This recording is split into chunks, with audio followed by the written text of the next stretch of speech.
Amigos, ¿cómo están? Un placer saludarlos en una edición más de Voces. Hoy con alguien de la casa, pero que para mí es el mejor analista que tiene este país de fútbol. Pepe El Bosque, ¿cómo andas? Muy bien, gracias por el cumplido. No, al contrario. No soy ni creo serlo, ¿Por qué pero no? pues porque sería muy arrogante, ¿no? Pensarlo. Y yo Pero creo se vale, que ¿no?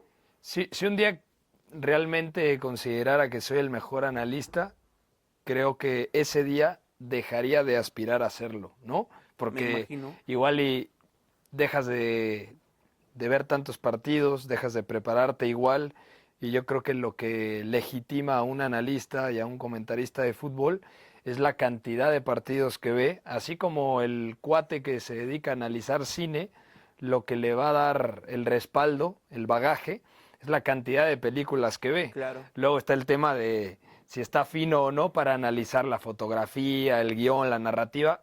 Es básicamente lo mismo en el fútbol. Nosotros tenemos como analistas que ver muchísimos partidos para contextualizar, para comparar, para entender cómo juega un equipo, y es difícil, sobre todo cuando te toca ser un poco parabólico, ¿no? Porque abarcas el fútbol internacional, por lo menos en mi caso, y también tú sabes que me clavo mucho con la Liga MX. ¿Cuántos partidos ves en una semana? ¿Tienes conciencia en promedio? Sí, más o menos como 25. 25. ¿En qué Entre, momento? entre 20 y 25. O Por sea, ¿cómo, ejemplo, cómo divides tus días? ¿Tienes... sí, Hoy voy a ver este que fue el sábado y hoy voy a ver este que fue el del domingo?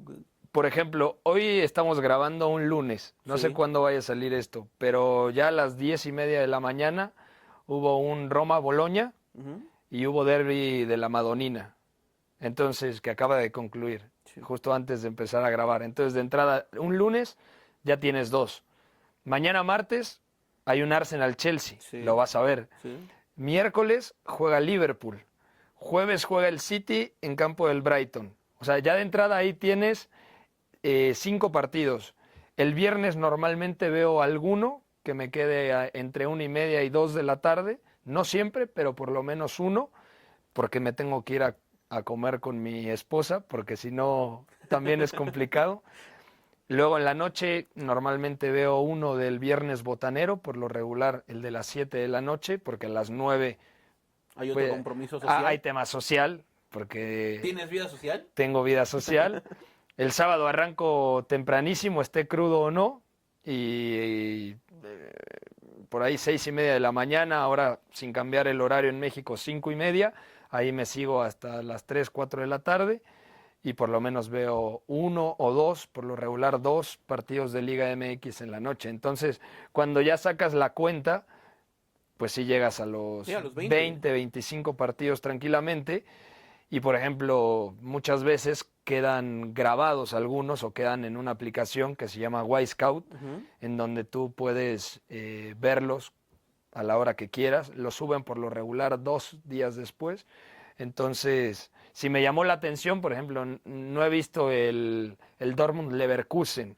Entonces la gente preguntaría, ¿pero por qué vas a ver Dortmund Leverkusen si ya es campeón el Leverkusen? Sí, pero mantuvo el invicto, como lo mantuvo, y el Dortmund sigue vivo en Champions y me toca hacer la Champions. Entonces al Dortmund hay que verlo sobre todo el segundo semestre de temporada mientras siga vivo en competición europea. Y el Bayern en la Europa League, ¿no?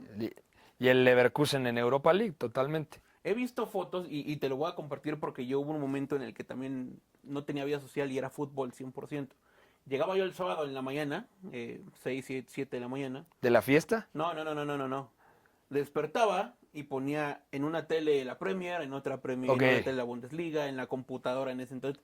¿Eres así? He visto fotos Sí, tuyas con 4 o 5 pantallas al sobre todo mismo los días tiempo. de Europa League. O sea, ya los sábados y domingos a veces, o sea, pero normalmente el que estoy viendo a conciencia lo tengo sin audio. Y el que no estoy viendo a conciencia, Ok. que nada más es como el reflejo, sí tiene el audio, para que cada ocasión de peligro ya tengo la referencia para poder voltear y mirar más o menos qué es lo que pasó. Entonces uno lo puedo ver perfectamente y analizarlo, y el otro solamente lo tengo como para entender más o menos qué fue lo que pasó en el partido. Ujú. Y muchas veces, o sea, hay tantos partidos y es imposible llegar a todos lados, que tienes que tener por lo menos un partido ahí como de reflejo para espejear de repente y mirar qué es lo que está pasando. Pero sí, me multiplico y si de repente hay uno muy bueno de Premier, tengo de fondo el de la Bundesliga o con la Liga Española, la Serie A. Es complicado porque al ser analista de Champions, por ahí te toca, no sé, te dicen un viernes, un jueves, que la próxima semana haces martes y miércoles un Benfica contra Panathinaikos y un Galatasaray contra Malmo.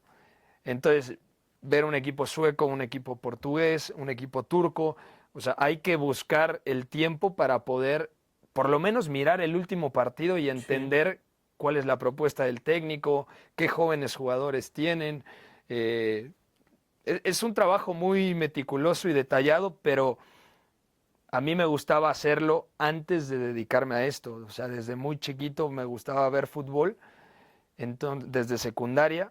Entonces ahí yo creo que surgió el hábito, ¿no? De ver mucho fútbol y ahora lo utilizo como herramienta para hablar de fútbol en mi trabajo, en el día a día. Toda esa conciencia tienes alguno. Yo conozco gente que tiene cuadernos de temporada tras temporada tras temporada de la Liga Española, de Champions, de la Liga MX, toda esa conciencia. ¿Tienes apuntas cosas? Sí, apunto muchas cosas. Y para preparar un partido ocupa esos apuntes porque te voy a poner un ejemplo. Hay gente aquí que trabaja en W con nosotros, o a mí mismo que yo no tengo tanto cuadro, no tengo tanto micrófono, pero estudio un partido 1 o 2 días antes, veo un partido de esos equipos un día antes y a la hora del juego hago una hoja con las alineaciones y ya. Porque creo yo que voy saturado con todo lo que yo ya vi, ya estudié y demás. Y si sale la conversación, lo saco. Porque creo que la gente lo que necesita, lo que quiere es escuchar lo que está pasando en el partido. Claro, hay ¿no? veces que ni siquiera volteas a ver la Exacto. libreta y preparaste Pero tú un sí llevas una montón de cosas. enciclopedia a tus partidos o no? No, no, con el paso del tiempo he ido dosificando Antes sí lo hacías. y pues no, ponía demasiados datos, demasiadas cosas. Por ejemplo, para Champions nos dan un paquete de Opta que un comentarista que no ve partidos el fin de semana y se saca 4 o 5 datitos de Opta sin sacar el contexto, mejor dicho, sin meter, sin involucrar el contexto, puede parecer que sabe, pero realmente los datos Te que los da la son UEFA. completamente estadísticos los tienes que contextualizar. Toni Kroos ha completado el 97.5% de sus pases. Ok, está perfecto. Ya sabemos que Toni Kroos es uno de los centrocampistas con mejor pie en la historia de este deporte, pero tienes que hablar de su posición, del rol, de cómo inicia la salida de pelota del Real Madrid para poder hacer que ese dato cobre mayor valía y no solamente se quede como un dato en el aire, ¿no? Porque los datos son demasiado cuantitativos y yo creo que para ser un buen comunicador de fútbol tienes que mezclar lo cualitativo y lo cuantitativo, lo que ves, lo que percibes, las sensaciones y luego lo táctico y estadístico también meterlo en la ecuación, pero sin alejarte del objetivo principal, que es entender que hay alguien detrás de una bocina, en el caso del radio, o detrás de una pantalla, en el caso de la televisión, que quiere entender más o menos lo que está pasando. Entonces antes me pasaba mucho que hablaba de táctica y creo que era demasiado. Ahora, obviamente, mis transmisiones van muy de la mano con lo que pasa en el juego, con el parado táctico, pero intento dosificar demasiado esa parte para meterle contexto, meterle ese tema del guión, de la narrativa del partido y hacerlo mucho más ameno. Igual hay gente que no sabe de táctica y dice, me gustó la transmisión porque este cuate intenta hacerlo lo más sencillo posible, pero a la vez involucrando demasiado contenido detrás, y eso es lo más difícil. A mí me pasa mucho en transmisiones de fútbol argentino, sobre todo, ¿no? Que hubo un momento, no sé, antes pandemia, que hubo una escuela de 5 o 6 analistas que se clavaban mucho en ese tema táctico. Entonces, en Argentina pasó y estuvo un movimiento en redes sociales donde la gente decía, dejen de joder, muchachos, es fútbol, ¿no? Y después le fueron bajando un poquito y ahora esos mismos analistas me están diciendo algo parecido, o más bien tú me estás diciendo algo parecido a lo que ya están haciendo, que es dejar de lado un poco tanto término, tanto ese tipo de cosas y empezar a disfrutar el fútbol también desde el micrófono, ¿sabes? Es explicar, o sea, si ese es un término, número uno, emplearlo bien, Y número 2, hacerlo sencillo para la gente. ¿Qué es bascular, por ejemplo? Un tema es el recorrido defensivo dependiendo la orientación del balón para que un equipo sin la pelota se defienda de un lado para otro. Ujú. O sea, es algo muy básico, pero suena súper cabrón. Y a Sí. mí me gusta utilizar esos términos, pero acompañados de una explicación para que la banda lo intente entender. En Argentina, por ejemplo, son mucho más clavados, sobre todo cuando hablan de Liga Española, está Fabián Godoy, de Premier League, que está Jorge Baravale, que está... Ah, bueno, antes estaba Diego Latorre, ahora hace menos partidos de Premier League, pero está Marcelo Espina, que Sí, es muy claro, bueno, muy bueno. que le toca normalmente con Miguel Simón, que son referentes en la comunicación Enciclopedias aparte, en sí. habla hispana. Entonces, sí, sí son como los ejemplos que he tenido y también para el tema de la narrativa en un partido, cómo cuentas y detectas el feeling de un encuentro. Por ejemplo, Eduardo Vizcayart yo creo que lo hacía o lo hace, pero ya no lo escuchamos, pero está en Estados Unidos, pero lo hace de forma estupenda. ¿Tuviste algún referente para convertir a este Pepe del Bosque analista todopoderoso? Sí, yo creo que Vizcayart me ha gustado mucho Por lo tema que, Champions, por Europa. el tema Champions. También Axel Torres en España. Consumía demasiados productos de España. Había una web que era fantástica, que luego abrieron un canal de YouTube, Ecos del Balón, Ujú. que era un proyecto alternativo con Alejandro Arroyo, Miguel Quintana, que hoy Miguel Quintana es uno de los grandes exponentes del periodismo deportivo o enfocado la comunicación en fútbol en España. Eh, es, o sea, top 5 ya Sí. Miguel. Y Miguel, no sé si es categoría 91, 90, es muy joven, pero es muy bueno. Y Abel Rojas, que era, digamos, el principal, el conductor, está trabajando para la Real Sociedad. Ok. Entonces, ese tipo de influencia, cuando yo tenía, no sé, 22, 23, 24, 25 años, entendí que se podía comunicar el fútbol de la forma, de la manera en la que a mí me gustaba, que era clavarse mucho más en el análisis, en la reflexión y dejar a un lado el tema del sensacionalismo, la polémica, el amarillismo, que Sí. eso no me gusta y sé que nunca me va a gustar. Si te meten a una mesa de análisis de panelistas donde hay polémica, no, no vas. No, no, no, No te definitivamente sientes no. cómodo en ese. O sea, igual y es parte de la transformación, o sea, si un día, no sé, en 10 años, que ya sea más señor, me invitan a fútbol picante, pues te diría, dependiendo mucho la mesa. Por ejemplo, me gusta cuando la lleva Javier Alarcón, que es alguien con quien he trabajado y con el que me dio la oportunidad cuando tenía 19 años de entrar a los medios de comunicación, pero es completamente distinto a cuando la lleva Álvaro Morales, que se va completamente por la corriente sensacionalista, que es algo que a mí no me gusta, que no digo que no sea válido, porque yo sé que Álvaro es muy inteligente y le gusta más la parte del entretenimiento que del análisis, y se vale también, hay público para todo. Entonces, me costaría estar en una mesa con personajes que son mucho más orientados a la polémica que enfocados en la reflexión, en el análisis y en las partes más meticulosas. Quiero hacer una pausa en toda esta plática fútbol, televisión, análisis, porque regularmente empezamos entrevistas por de dónde vienes, quién es el personaje y demás, y nos fuimos directo a los madrazos, Pepe. ¿Quién es Pepe del Bosque? ¿De dónde vino? ¿Dónde nació? Nací aquí, ¿En en la la ciudad? Ciudad de México, un 27 de julio de 1988, a la 1 de la tarde con 3 minutos. Ok. Eso es lo que dice mi acta y lo que cuentan mis papás. Muy mexicano, siempre me he sentido mexicano, soy mexicano, tengo la facilidad de tener el pasaporte español por el lado materno, pero también hay un cariño grande a España, pero no soy de esos güeyes que se sea o que se siente más español que mexicano, aunque sí hay un arraigo y un cariño grande por la madre patria, como dirían. Soy un tipo completamente normal. Antes de ser analista o comunicador de fútbol, soy un aficionado al fútbol y creo que eso es lo que más me define. Me gusta tanto el fútbol que soy aficionado, güey. O sea, tuve el privilegio de convertir mi pasión en mi profesión, que Claro. también a veces es complicado, ¿no? Porque estás 24/7 metido en lo mismo. Cuando alguien es muy apasionado al fútbol y tiene una chamba godín, se desahoga con el fútbol. Claro. Cuando yo en mi día a día me doy cuenta de que hoy lunes ya vi 2 partidos y al rato me toca hacer el programa de radio y que luego en la noche igual y veo otro diferido, te das cuenta de que tu día fue fútbol.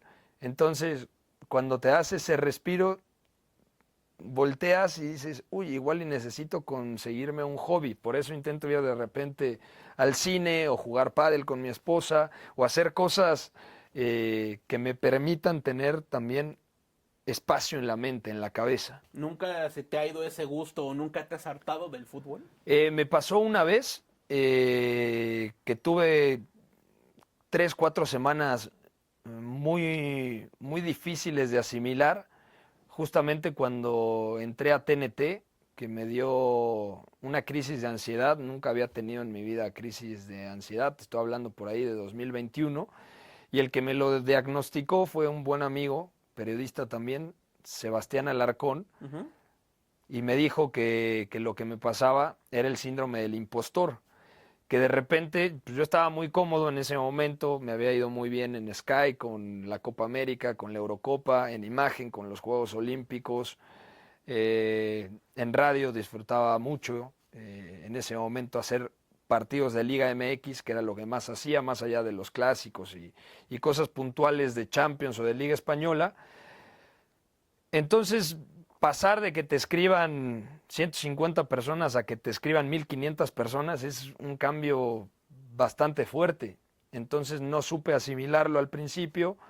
Ya pasar a una televisora en donde tienes todos los reflectores, que estás abajo del foco mediático, y tuve quizá 15 días, quizá 3 semanas ni siquiera fueron, pero sí 15 días en donde me costaba mucho trabajo, pero hacer cualquier cosa, no solamente ver partidos de fútbol.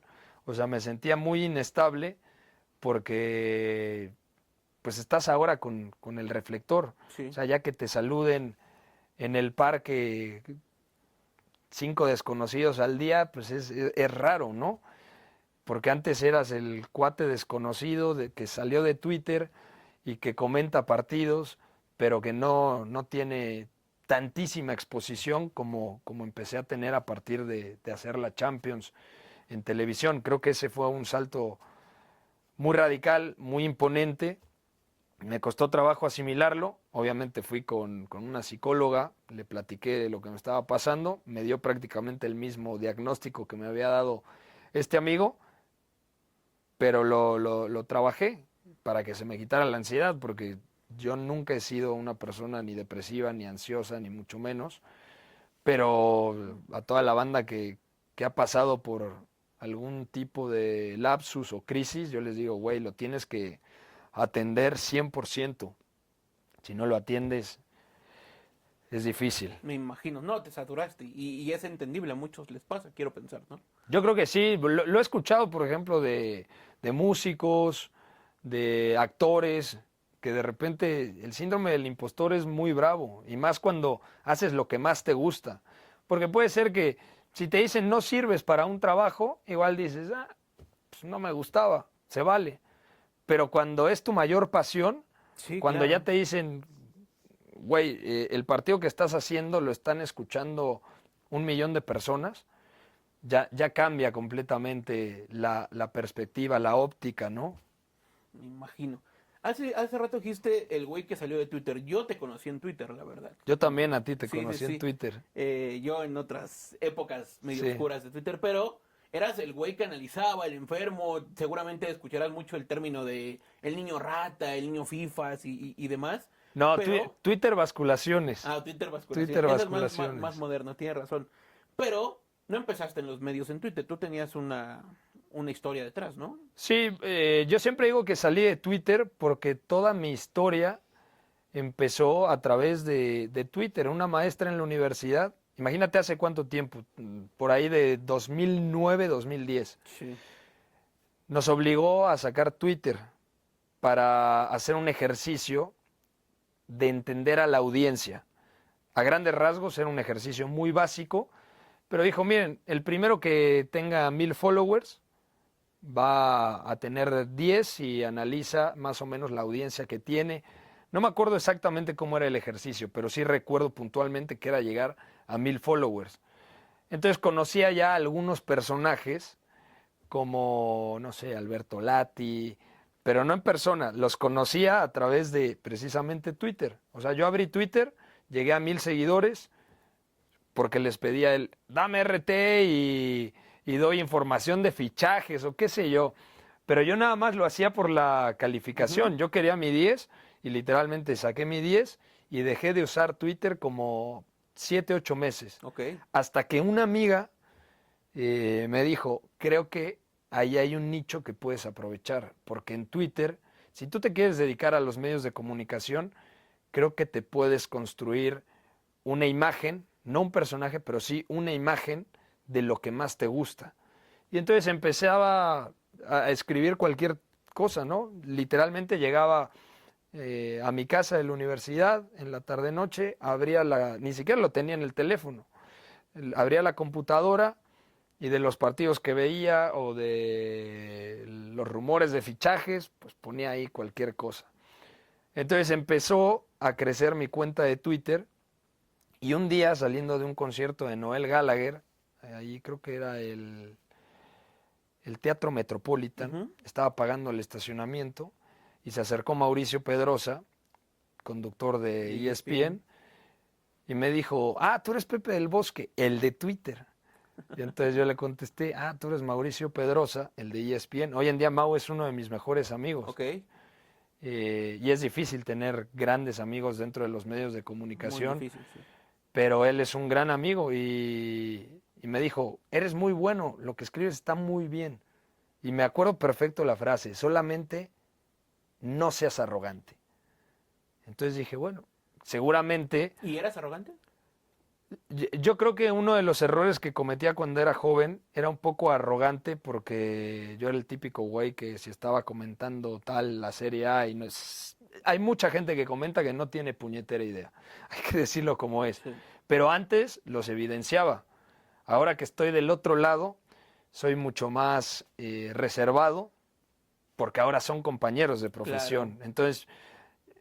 Me sigue pareciendo increíble que haya gente que no se prepare dedicándose a lo que se dedica, pero sí tengo cierta cautela porque se dedica a lo mismo que yo me dedico. Entonces es el respeto no hacia la persona. Antes me valía madres, no era comentarista. Ahora es el respeto hacia un compañero de profesión. Nada más es eso, ¿no? Y a través de Mau Pedrosa surgió una entrevista en ESPN. Necesitaban un researcher, o sea, el término researcher es como un productor de investigación para poder generar datos, estadísticas. Tienes una persona que se encarga de hacer todos los topics que van saliendo durante el programa. Los topics es, digamos, la barra que sale abajo mencionando el tema o las gráficas dentro de un programa. Entonces tenía 2 personas. Me ofrecieron esa chamba, yo tenía por ahí de 23 años, había tenido justamente un año sabático de la universidad y mi papá me dijo, mira, yo tengo una cafetería, ayúdame con las redes sociales y yo te voy a pagar como si fueras un empleado más, pero me tienes que dar resultados.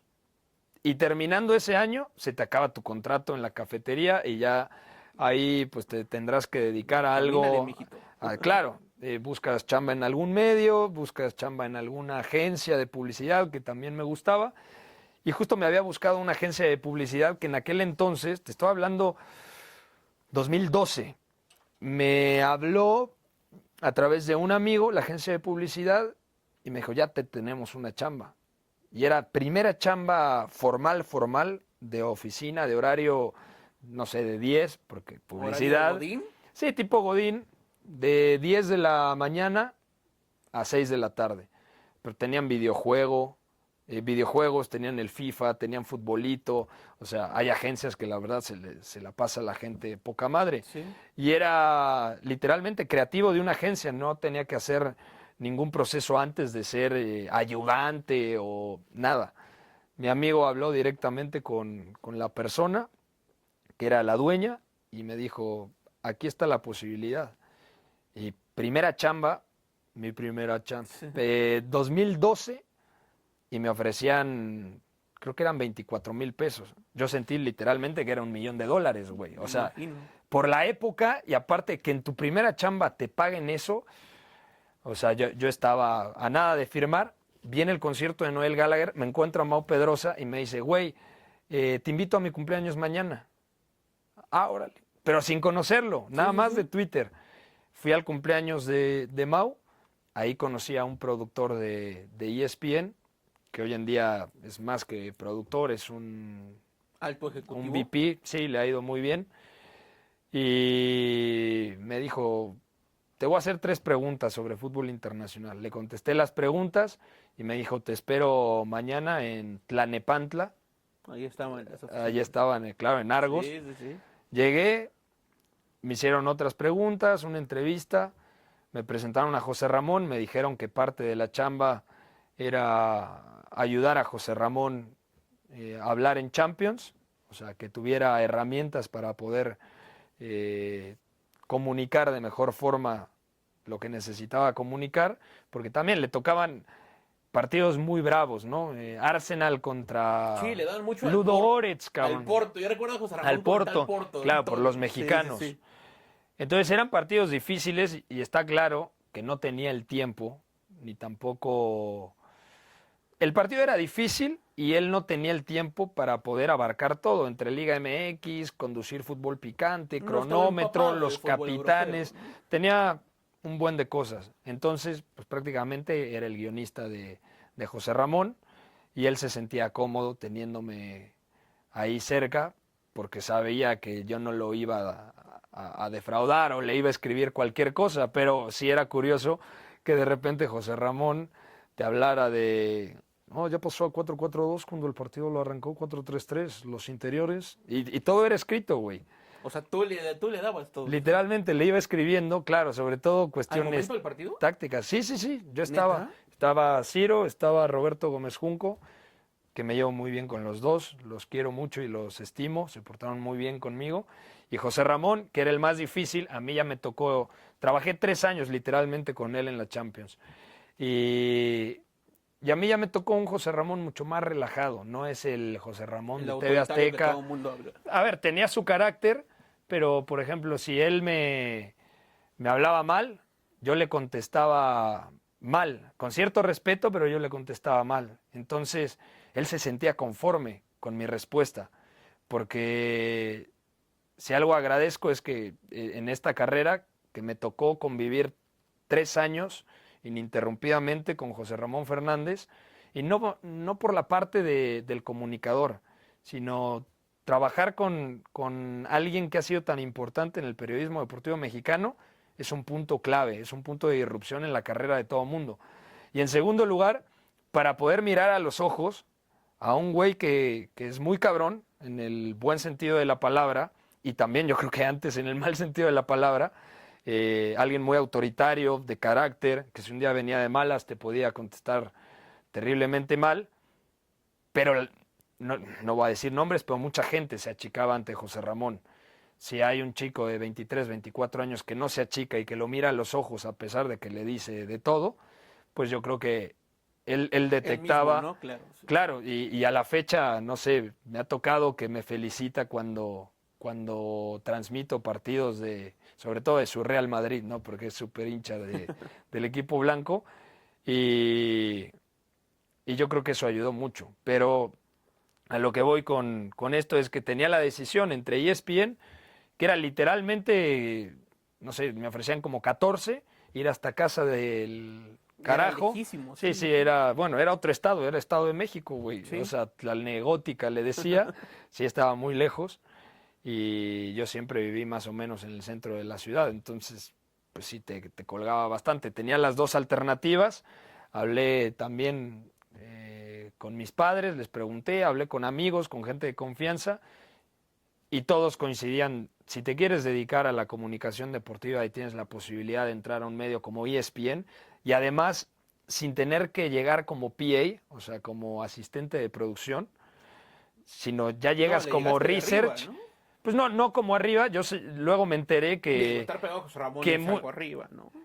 sí, pero era la primera vez que José Ramón hacía Champions.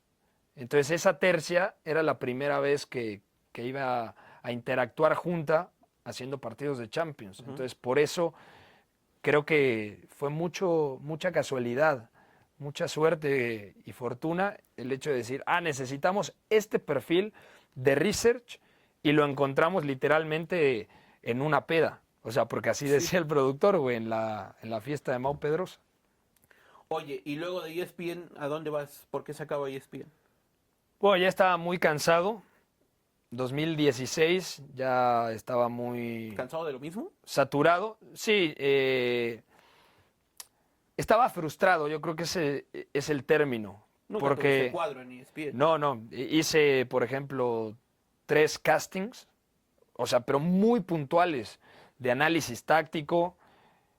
Una vez que hice ese casting de análisis que salió súper bien, al día siguiente me tenía que parar a las 7 de la mañana y llegué como a las 8:30 después de una fiesta de fin de año con mis cuates. Entonces también yo creo que es cierto que ESPN pocas veces da oportunidad a la gente de casa para luego transformarse en comunicadores, como ellos le llaman, en talentos, que me parece un término bastante banal, pero hay casos contados, ¿no? Que Alejandro de la Rosa, redacción hacia cuadro. Marcelino Fernández del Castillo, Joel, otro reportero, que también salió de ahí. Pero ellos me decían, es que eres muy joven y normalmente no se le da oportunidad ni a un PA, ni a un font, ni a un research, ni a un productor. Entonces, después de que cumplí por ahí de 3 años y medio, dije, ya no hay tiene dónde caso, hacerme. ya no tiene caso. Ya estoy muy frustrado, ya la relación está completamente desgastada, me habían cambiado el productor de los fines de semana. A ver, trabajé 3 años y medio, sábado y domingo. Y no es lo mismo ver un partido a las 7 de la mañana en tu cama y con un suero al lado, que estar desde las 7 de la mañana sacando información. Realmente es una chamba muy desgastante. Por eso cuando la gente me pregunta, ¿me recomiendas entrar a ESPN? Yo siempre les digo, sí, pero si no creces rápido como productor o no tienes la oportunidad para ser narrador, reportero, lo que sea, vete rápido. 2 años está perfecto, porque te hace madurar, te hace entender que el medio es muy difícil y necesitas dedicación, trabajo. O sea, entonces, pues al final ya estaba desgastado, estaba frustrado con el productor, no me llevaba en lo absoluto, no me gustaba la línea editorial que llevaba para temas de fútbol internacional porque me parecía bastante básico, pero también tiene otra parte, ESPN, por ejemplo, compañeros que yo tenía como PAs, uno de ellos ya es el productor de Fuera de Juego, lo cual me llena de orgullo y de satisfacción. Y también gracias a ESPN tuve la oportunidad de conocer a Ricky Ortiz, a Fernando Palomo, a Andrés Agulla. Sí, a sus voces de Champions, a sus voces de bueno, considero un buen amigo al Tato Noriega. No soy amigo, pero de repente me mensajeo con Mario Kempes. O sea, gente que realmente admiré y admiro, aunque ya muchos no se dedican a lo mismo, pero que tuve la oportunidad de llegar a ellos a través de ESPN. Me conocían y me decían, yo pensé que eras un señor, güey. Y yo, no, tengo 25 años, 24 Parece. años. Y después yo te recuerdo mucho, se abre imagen, ¿no? Ujú. Y te recuerdo, el otro día te mandé un video tú haciendo comedia que era cagadísimo. Hice comedia en imagen, me costó mucho trabajo, me costó muchísimo trabajo. ¿De quién nace la idea? ¿El productor te dijo, Eduardo, José Ramón? ¿Quién Bueno, te dijo? realmente no había alternativa, güey. O sea, en imagen se abre la oportunidad a través de la época de Juan Carlos Osorio, Ujú. camino a Rusia 2018, en donde estaba de moda darle con todo. Y sobre todo muchos exfutbolistas le pegaban con todo a Osorio. Entonces, un día me habló Javier Alarcón, me dijo, te vi en un video de YouTube, porque regresé, un paréntesis, termino en ESPN 2016, mi último día de trabajo es en Milán, en la final de Champions. Me quedo para toda la Eurocopa y luego me quedo, no sé, 50 días más. Regreso cuando se me acabó el varo. Digo, tengo que trabajar, güey. Sí. Después de 105 días pasándome la poca madre, tengo que regresar. Regreso, abro el canal de YouTube de Apuntes de Rabona. Ahí me ve Javier Alarcón y me dice, te invito a un programa para que defiendas a Osorio. En ese programa me va bastante bien, estaba súper nervioso. Estaba Ramón Ramírez, estaba Celada, no me acuerdo quién más, Pablo Carrillo, por supuesto. Y todos le daban con todo a Osorio. Veraza, ¿no? Juan Carlos. Juan Carlos sigue ahí, pero no Sí. estaba en ese programa. Entonces yo empecé a explicar lo de Juan Carlos Osorio y de hecho uno de los programas más bonitos, yo creo, en la historia de Imagen Deportes, Adrenalina. fue cuando llegó Osorio, Juan Carlos Osorio, el técnico colombiano Adrenalina, Sí. y nos dan 6 minutos para hablar de táctica, de cómo iba a jugar Alemania, y él se sorprendía porque yo conocía que Havertz, que Goretzka, que Kroos, que Gundogan, que mira, la línea defensiva puede ser de 3 o de 4, y entonces Osorio estaba bastante motivado de tener esa charla. Yo volteaba a ver a Javier y me hacía así como de, esto, güey, no va a vender. Y fue en la historia de Adrenalina, el video con más visualizaciones a través de redes sociales. O sea, fue una locura, porque luego el planteamiento que ese día comentó Juan Carlos Osorio, lo terminó haciendo. Lo terminó haciendo y por eso se le ganó a Alemania. Sí, lo escuché hablar una vez. Sí. Que preparó el juego desde el momento del sorteo. Exacto. Al siguiente el día, él preparó el juego. Los 3 partidos los tenía ya muy trabajados en la mente, solamente era puntualizar algunos detalles, pero Osorio sabía qué es lo que iba a hacer. Aparte yo creo que, y el otro día también platicando con Beto Bernal, creo que es el partido con el mejor planteamiento llevado a cabo a la perfección en la cancha. Que luego te quedas a nada de que te empate Alemania, ¿no? Pero porque te aventó el camión en los últimos 10, 15 minutos. Pero el poner a la Yuna a jugar ahí donde volante creo que por nunca derecha, había puesto a jugar ahí en todo el proceso, ¿no? Ese tipo de cuestiones sí. creo que... El 4-4-2, Vela enganche detrás de Chícharo. Sí, fue Herrera rebotando, Guardado y Herrera rebotando por ahí en el campo, fue muy bueno. Yo te recuerdo mucho en esa etapa, de Imagen. Lo disfruté. El tema es que Imagen tenía pocos derechos. O sea, luego tuvimos una Copa Oro, una Copa América, los Olímpicos. Ahí es donde tengo que empezar a hacer comedia en Rusia y luego en los Olímpicos. Realmente no era una comedia tan burda, pero sí era meter un poco el análisis y la burla y luego algunos segmentos. A mí en lo personal no me gustó y sufrí bastante, pero sabía que lo tenía que hacer y lo hice porque Alarcón me dijo una frase que es clave. Si tú te quieres dedicar toda la vida a esto, tienes que ser versátil y además te va a ayudar en temas de fluidez y agilidad mental, interactuar a cuadro, delante de la cámara, con el Estaca y con Eduardo Videgaray, güey. Y te sirvió mucho. Sí, bueno, ahora ya nadie me alburea, cabrón. Te sirvió entender los albures. No, pero sobre todo para entender la dinámica, el lenguaje televisivo, cómo tienes que adaptar ciertas cosas. O sea, sí me gustó bastante, la verdad. Después viene lo de TNT, hay otra cosa en el camino. Bueno, Sky, justamente ese verano fue muy productivo porque me tocó hacer final de Olímpicos, Copa América y Eurocopa. Copa América, Eurocopa, y cuando hablan mis jefes conmigo en TNT, bueno, los que están en Brasil, me dijeron que, o sea, habían visto las finales, por ejemplo, eso a mí me sorprendió. Y me dijeron, necesitamos un perfil de analista joven, que tenga recorrido con el tema del fútbol internacional. También sabemos que ya hiciste 4 finales de Champions y más de 100 y tantos partidos en W. O sea, ellos ya lo tenían bastante sabido. Y, por ejemplo, me ayudó también el hecho de que tuviéramos aquí la Champions, porque hacían muchos partidos de Champions. Sí. O sea, realmente era como el único analista de Champions. Me tocaba martes, me tocaba miércoles, martes, miércoles, las 4 finales. por ahí la Supercopa de 2017, o sea, hubo cosas muy padres y siempre lo que me fue pasando en el futuro sabía que era porque estaba recogiendo los frutos que había sembrado en el pasado, güey. Y que aparte, yo me acuerdo mucho de esa campaña de TNT cuando fueron anunciando poco a poco a los miembros Ujú. de su equipo de trabajo y era evidente que ibas a estar tú por este engagement que tienes con la Champions y el fútbol europeo, ¿no? Que está, bueno, está Ricardo, está Marion, está el Pollo, ¿no?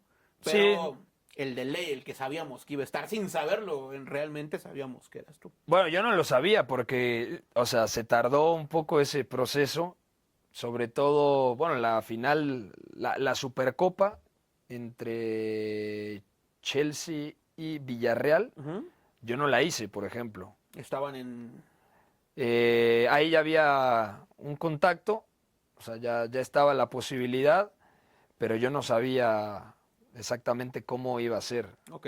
Entonces, luego, pues está el tema de que te ofrecen tanto, tú dices, bueno, yo necesito tanto, porque tampoco se trata de cambiarte de chamba y de perder, Sí. sino que siempre que cambias de chamba, intentas mejorar Mejorar, un ¿no? poquillo. Pepe, yo nos vamos a tardar 10 horas si quieres, o hacemos capítulo 2 3 si El, quieres, el- el capítulo 4. porque quería llevarla a temas más de fútbol, más de cancha y evidentemente por tiempos no se va a poder, pero dos preguntas rápido antes de acabar porque tienes que ir a programa. La primera, el análisis de fútbol en los medios de comunicación en México. ¿Vamos muy atrás? Yo soy enfermo de fútbol argentino. No por cancha, me parece que cancha todavía es una liga... tiene sus cositas. Pero de cómo lo comunican los narradores, los analistas, yo soy un enfermo. Me agrada mucho cómo Sí. hacen fútbol ellos. En México siento que vamos atrás, son estilos diferentes, no se pueden tener buenos analistas de fútbol. O sea, yo creo que sí hay buenos analistas. Por ejemplo, hay exfutbolistas que creo que lo comunican bastante bien, como el caso de Marc Rosas, del Ruso, el doctor García, por ejemplo, cuando está serio, Luis me parece muy bueno, tiene el feeling para poder detectar qué es lo que está pasando. Igual y no conoce tantos jugadores porque tiene 400 hijos y tiene un chingo de programas, de Pero trabajo. Luis es algo parecido a lo que te decía al principio. A lo mejor no los conoce, pero ubica al 10 de Trinidad y Tobago porque lo estudió o lo ve ahí, pero analiza lo que está pasando en el momento en la cancha. Luis tiene la ventaja de que puede ver un partido de la liga del domingo en el Ajusco y sabe qué equipo fue mejor y por qué fue mejor Ujú, tal sí. equipo. Entonces eso a mí me gusta del doctor. Que, Analistas que no son exjugadores, ¿te gustan? sí, por ejemplo, me gusta bastante Tony Valls de Fox Bueno, sí. y me parece que trata muy bien al fútbol porque lo más importante es que el analista sepa que los protagonistas son los que están en la cancha, jugando y dirigiendo. Ujú. Nosotros solamente somos el puente para intentar comunicar y describir lo mejor posible lo que pasa en la cancha, pero los actores principales son ellos. Nosotros somos el actor de reparto que está en segundo término y mientras menos se acuerden del analista, yo creo que es mejor, porque el analista solamente es el puente. Eh, sí creo que vamos un poco atrasados porque hay un exceso de sensacionalismo y al final si ves la mayoría de las mesas de debate en los programas de 10, 11 de la noche, muchos están más cargados hacia esa parte Entretenimiento, del, contenido, ¿no? sí, del comentario estridente en lugar del análisis y la reflexión. Creo que quien mejor lo hace es un programa de TUDN que se llama Línea de Cuatro, Ujú. sobre todo cuando te mezclan una mesa en donde puede haber gente que te analiza bastante bien. Por ejemplo, también el Tito Villa me parece que tiene un amplio margen de crecimiento y comunica bien el juego. El Chaco Jiménez también, de la primera vez que lo escuché hasta hace poco Sí, en un cambió partido un de Europa mundo. League, obviamente con el Feyenoord, cambió muchísimo. Yo creo que hay muy buenos comunicadores, pero proporcionalmente sigue todavía la estela de, de la gente que fue, digamos, criada, que creció con el sensacionalismo. Entonces eso es difícil. ¿Quiénes son los referentes del periodismo? David, André, José Ramón. Joserra, y todos siempre han sido mucho más de un corte del comentario estridente, de un poco más orientado al sensacionalismo.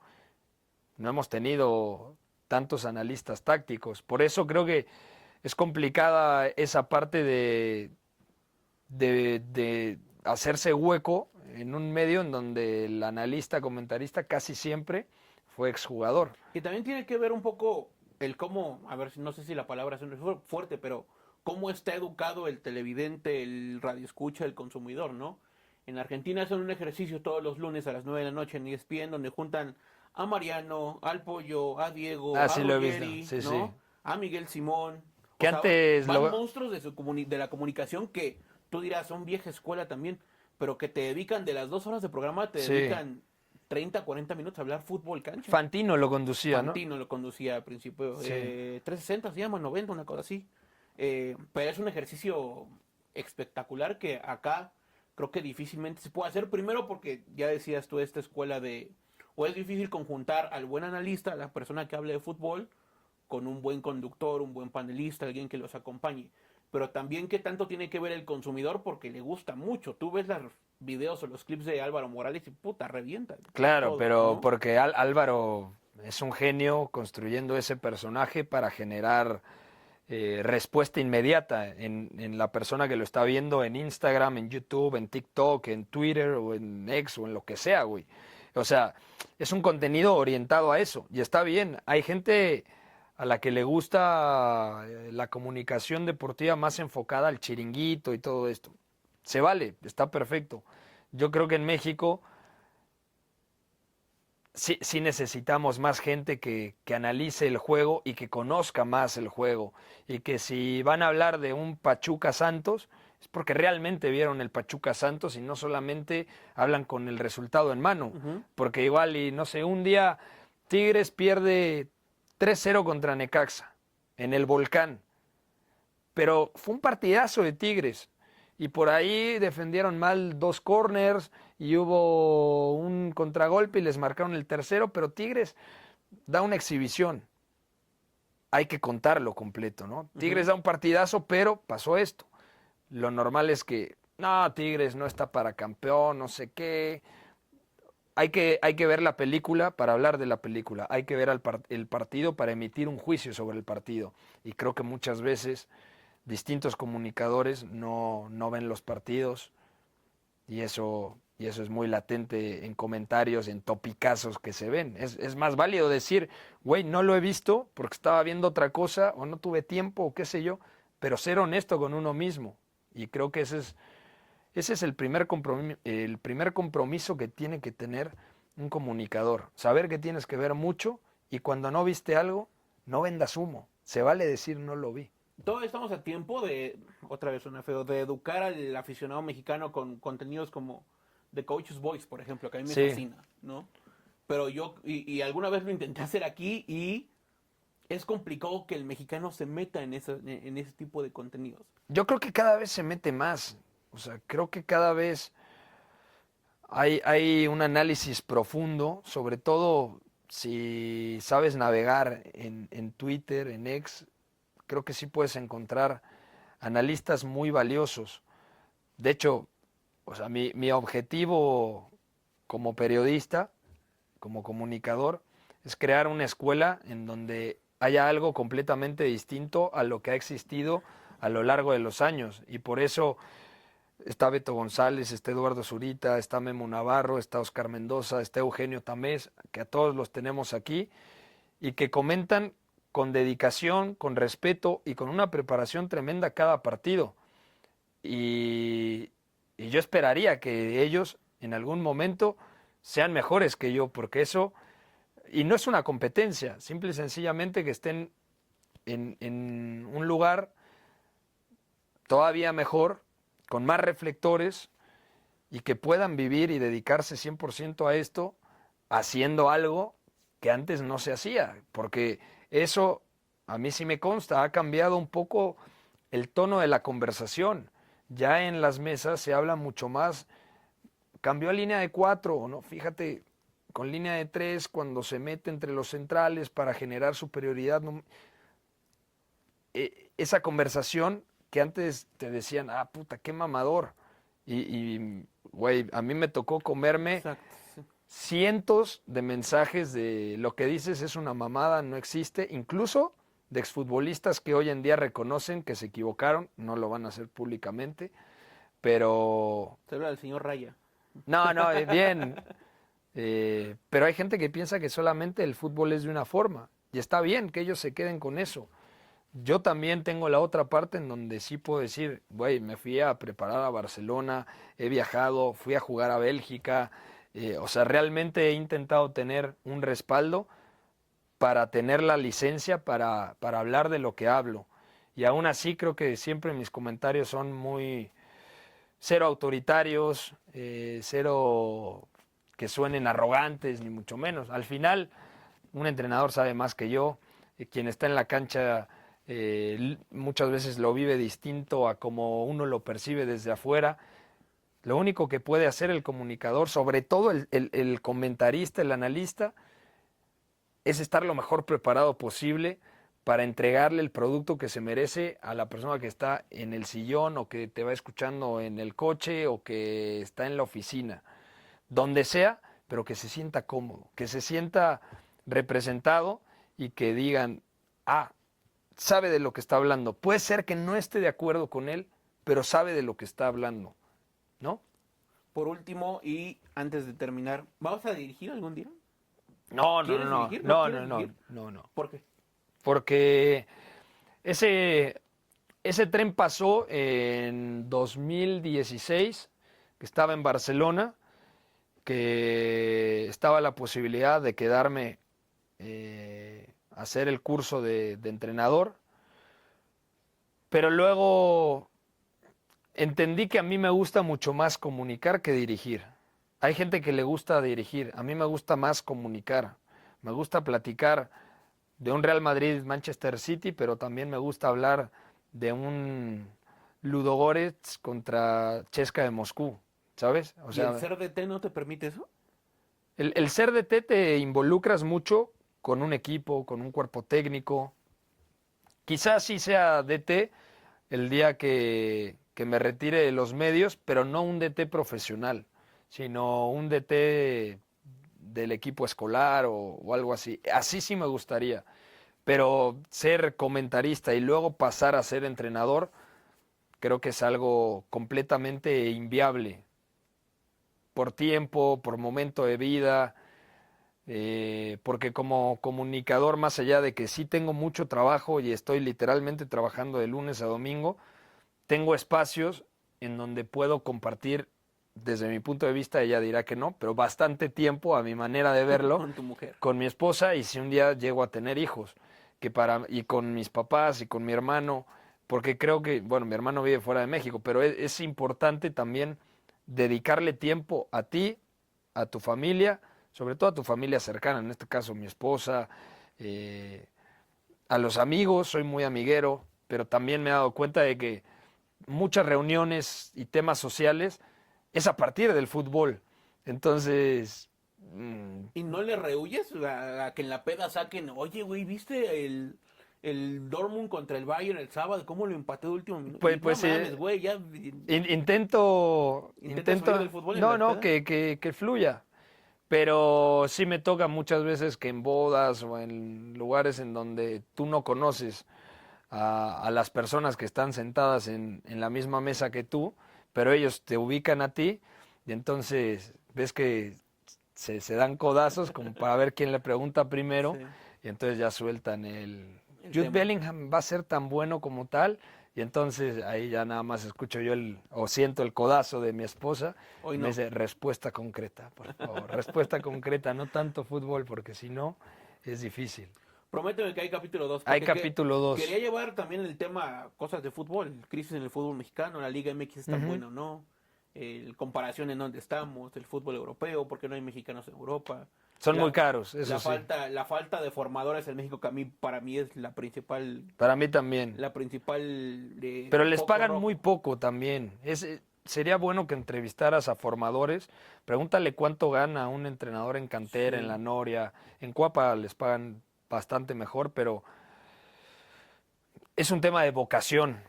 Si el güey de la sub-13 siempre quiere dirigir en la sub-15 y el de la sub-15, sub-17, porque mientras más cercano a primera división te pagan mejor, pues no creas la cultura del güey que va a dirigir a los chavos de 12 años y se va a clavar con esos 12 años para desarrollar ese talento a los 12 años, que es una edad fantástica y muy importante. Y lo mismo tiene que pasar categoría tras categoría, y así vas, que el de la sub-15 no quiera aspirar a más.